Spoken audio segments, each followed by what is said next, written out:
Hello my dear parents and students, welcome to the channel Feathers. This is from Feathers Institute. நாங்கள் நீட்டுக்கும் ஜேஇக்கும் 1 year residential கேம்பஸில் coaching கொடுத்துட்ருக்கோம். So எங்ககிட்ட 200-250+ students நீட்டுக்கும் ஜேஇக்கும் ட்ரைனிங் எடுத்துகிட்ருக்காங்க.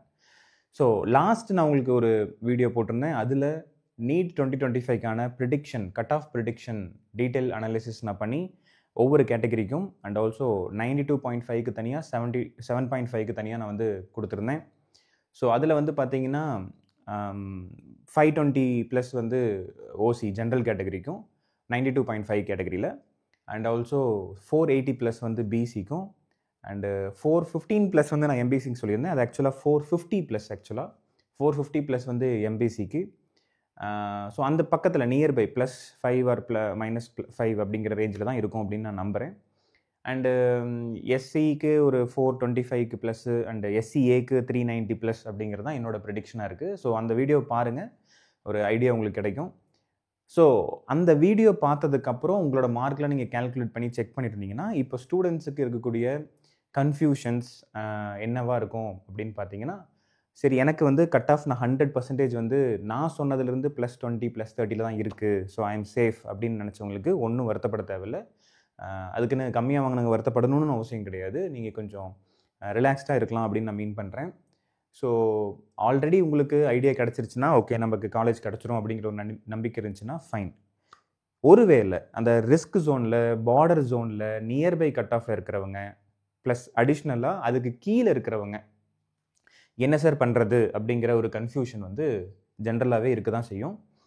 ஸோ இதில் சில பேர் வந்து எனக்கு செல்ஃப் ஃபைனான்சிங் கிடைச்சா கூட போதும், நான் பார்டரில் இருக்கேன், I am ready for self financing, ஒரு 6 lakhs to 10 lakhs per year இருக்கக்கூடிய காலேஜஸில் எனக்கு நான் ஜாயின் பண்ணிக்கிறது ரெடி, ப்ரைவேட் காலேஜஸ் கவர்மெண்ட் சீட்டில் நான் ஜாயின் பண்ணிக்கிறது ரெடி அப்படின்னா தைரியமாக அதில் நீங்கள் கான்ஃபிடென்ட்டாக இருந்தீங்கன்னா வெயிட் பண்ணுங்கள், ஒன்றும் தப்பு கிடையாது. பட் நான் சொல்கிறது இந்த கட் ஆஃப்க்கு நியர்பை +5 -5 அந்த ரேஞ்சில் இருக்கிறவங்களுக்கு நான் சொல்கிறேன். இல்லை சார் எனக்கு வந்து +20 கம்மியாக இருக்குது, +30 கம்மியாக இருக்குது, நான் மேனேஜ்மெண்ட் கோட்டாக்கு வெயிட் பண்ணலாமா? நீங்கள் வந்து அந்த கிளாரிட்டியை ஃபஸ்ட்டு எடுத்துக்குங்க. மேனேஜ்மெண்ட் கோட்டாக்கு வெயிட் பண்ணாலும் சரி, செல்ஃப் ஃபைனான்சிங் கோட்டாக்கு வெயிட் பண்ணுற மாதிரி இருந்தாலும் சரி, என்னோட சஜஷன் வந்து ப்ரிப்பரேஷனை ஸ்டார்ட் பண்ணிடுங்க. அஃப்கோர்ஸ் குழந்தைங்களுக்கு வந்து ரொம்ப ஸ்ட்ரெஸ்ஃபுல்லாக தான் இருக்கும். என்னடா நம்ம லாஸ்ட்டு 2 yearsோ 3 yearsோ படிச்சுட்ருக்கோம், 11th படிச்சுட்ருக்கோம், திடீர்னு இன்னொரு வருஷம் எப்படி எடுத்து படிக்கிறது, இப்போ தான் நம்ம கஷ்டப்பட்டு படித்து முடிச்சிருந்தோம், இப்போ திடீர்னு எப்படி எடுத்து படிக்கிறது அப்படிங்கிற அந்த ஸ்ட்ரெஸ்ஃபுல் தாட்ஸ் வந்து குழந்தைங்களுக்கு இருக்கும். நான் இல்லைன்னு சொல்லலை, அது எனக்கு புரியுது. நான் ஸ்டூடெண்ட்ஸை பார்த்துருக்கேன், கூட இருந்தே நான் ட்ராவல் பண்ணியிருக்கேன். ஸோ அந்த ஸ்ட்ரெஸ்லாம் இருக்க செய்யும். பட் ஆனால் நாம் இந்த டைமில் புத்திசாலித்தனத்தை பயன்படுத்தியே ஆகணும், வேறு வழியே கிடையாது. ஃபார் எக்ஸாம்பிள் நீங்கள் 2 சைடு யோசிங்க. ஒரு ஸ்டூடெண்ட் வந்து பார்டர் மார்க்கில் இருக்காங்க, கவர்மெண்ட் சீட்டு கிடைக்கும்னு நினைக்கலாம், அதே சமயம் செல்ஃப் ஃபைனான்சிங்கோ இல்லை மேனேஜ்மெண்ட்டுக்கோ வெயிட் பண்ணலாம்.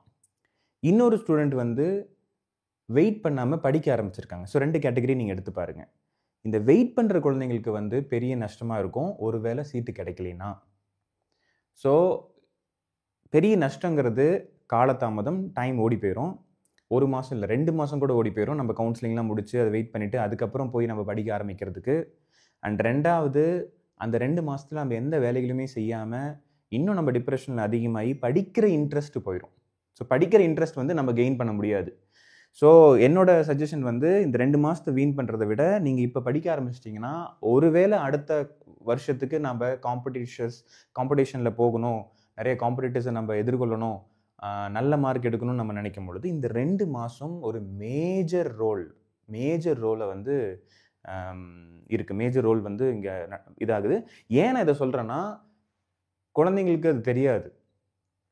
இப்போ நாங்கள் இந்த ஃபீல்டில் இருக்கோம், நாங்கள் பார்க்குறோம், இவங்க கடைசியாக வரும்பொழுது இந்த 2 மாதம் 3 மாதம்லாம் மிஸ் பண்ண குழந்தைங்க கடைசியாக வரும்போது எப்படிலாம் அந்த கஷ்டப்படுறாங்க அப்படிங்கிறத நாங்கள் பார்க்குறோம். ஸோ என்னோட சஜஷன் வந்து கம்மியாக இருந்துச்சுன்னா, இல்லை பார்டரில் இருந்தாலோ தயவு செஞ்சு படிக்க ஆரம்பிச்சிருங்க. ஒரு நாள் கூட வேஸ்ட் பண்ணாதீங்க. அடுத்த நாள் இதே சூழ்நிலை நீங்கள் இருக்கக்கூடாதுன்னா முன்கூட்டியே தெளிவோட அந்த வேலையை ஆரம்பிச்சிடணும். நான் எப்போவுமே என் ஸ்டூடெண்ட்ஸ் கிட்ட சொல்கிறது உண்டு, வின்னர்ஸ் ஸ்டார்ட்ஸ் ஏர்லி அப்படிங்கிற அந்த வாசகம் வந்து பார்த்திங்கன்னா, ஒரு நாளில் காலையில் சீக்கிரமாக எந்திரிச்சு ஒரு வேலையை ஆரம்பிக்கிறதுலையா இருக்கட்டும், அதே சமயம் முன்கூட்டியே நம்ம அடுத்தது லைஃப்பில் என்ன பண்ணணும், ஓகே இன்றைக்கே நம்ம ஆரம்பிக்கலாம், இந்த நிமிஷமே ஆரம்பிக்கலாம் அப்படின்னு நினைக்கிற அந்த ஆட்டிடியூட், அந்த அந்த திறன் தேவைப்படுது. ஸோ இப்போ இருக்க காலகட்டத்தில் இந்த காம்படிட்டிவ் வேர்ல்டில் புத்திசாலித்தனத்தை பயன்படுத்தினா மட்டும்தான் ஜெயிக்க முடியும். ஸோ என்னோட ஸ்ட்ராங் சஜஷன், கட் ஆஃப் கம்மியாக இருந்துச்சுன்னா படிக்க ஆரம்பிச்சிருங்க. ஸோ அது ரிலேட்டடாக இருக்கக்கூடிய வீடியோ தான் இது. நாங்கள் நீட் ரிப்பீட்டர்ஸ் வந்து சஜஸ்ட் பண்ணுறதுக்கான காரணம், ப்ரொவைடட் உங்களுக்கு நான் MBBS தான் ஆகணும், எனக்கு நான் டாக்டர் தான் ஆகணும், நான் நீட்டு கிளியர் பண்ணி பெஸ்ட்டு ஸ்கோரில் கவர்மெண்ட் காலேஜ் தான் போகணும், இதுதான் என்னோடய லைஃப், இதுதான் என்னோடய பேஷன் அப்படின்னு நினைக்கிற குழந்தைங்களால் மட்டும்தான் வின் பண்ண முடியும். பேரண்ட்ஸ் புஷ் பண்ணுறதுனாலையோ இல்லை பக்கத்து வீட்டில் சொசைட்டி வந்து நமக்கு பார்ப்பாங்க, என்ன கண்ணோட நம்மளை பார்ப்பாங்க, இன்ஜினியரிங் வேணாம் நம்ம நீட்டு டாக்டர் ஆகலாம் அப்படிங்கிற அதெல்லாம் கிடையாது. உங்களுக்கு என்ன வேணும்? ஸோ இந்த ஃபீல் அப்படிங்கிறது ஈவன் இந்த கோச்சிங் ப்ராசஸ்லேயே இருக்கட்டும், இல்லை MBBS காலேஜ்லேயே இருக்கட்டும், இது எப்போ உங்களால் பெஸ்ட்டாக எதிர்கொள்ள முடியும், ஹாப்பியாக சந்தோஷமாக கடந்து போக முடியும் அப்படின்னு நினச்சிங்கன்னா உங்களுக்கு அது பிடிச்சிருக்கணும். அது ஒரு பேஷனாக உங்களுக்குள்ளே ரத்தத்தில் ஊறி இருக்கணும். அப்படின்னா தான் இதை வந்து வின் பண்ண முடியும். ஸோ நீட் ரிப்பீட்டர் கோர்ஸுக்கு ஃபெதர்ஸில் அட்மிஷன் எடுத்துக்கணும் அப்படின்னு நினச்சிங்கன்னா, நாங்கள் FSAT 2025 அப்படிங்கிற ஒரு எக்ஸாம், என்ட்ரன்ஸ் எக்ஸாம் கண்டக்ட் பண்ணுறோம். இது ரொம்ப பேசிக்காக தான் இருக்க போகுது. ஸோ இந்த எக்ஸாமில் பார்த்தீங்கன்னா feathers scholarship come admission test 2025. So இதுதான் FSAT நம்ம சொல்கிறோம். இங்கே ஸ்காலர்ஷிப்புக்கும் அட்மிஷனுக்கும் நாங்கள் வந்து இந்த எக்ஸாம் கண்டக்ட் பண்ணுறோம். அண்டு இந்த எக்ஸாம் என்றைக்கு நடக்கும் சார் அப்படின்னு பார்த்தீங்கன்னா, May 11th 2025. இப்போ வரக்கூடிய சண்டே, இந்த கம்மிங் சண்டே May 11th இந்த என்ட்ரன்ஸ் எக்ஸாம் பிளான் பண்ணியிருக்கோம். இந்த என்ட்ரன்ஸ் எக்ஸாமில் physics, chemistry, botany, zoology, basic 11th and 12th உங்களோட நாலேஜை டெஸ்ட் பண்ணுறதுக்கு இருக்க போகுது. அண்ட் ஆல்சோ இது ஏன் நாங்கள் கண்டக்ட் பண்ணுறோம் அப்படின்னு பார்த்தீங்கன்னா, ஜென்ரலாகவே டிமாண்ட் வந்து அதிகமாக இருக்குது எங்களோட கோச்சிங் இன்ஸ்டியூட்டில். பிகாஸ் கொஞ்சம் தான் ஸ்ட்ரென்த் இருக்குது.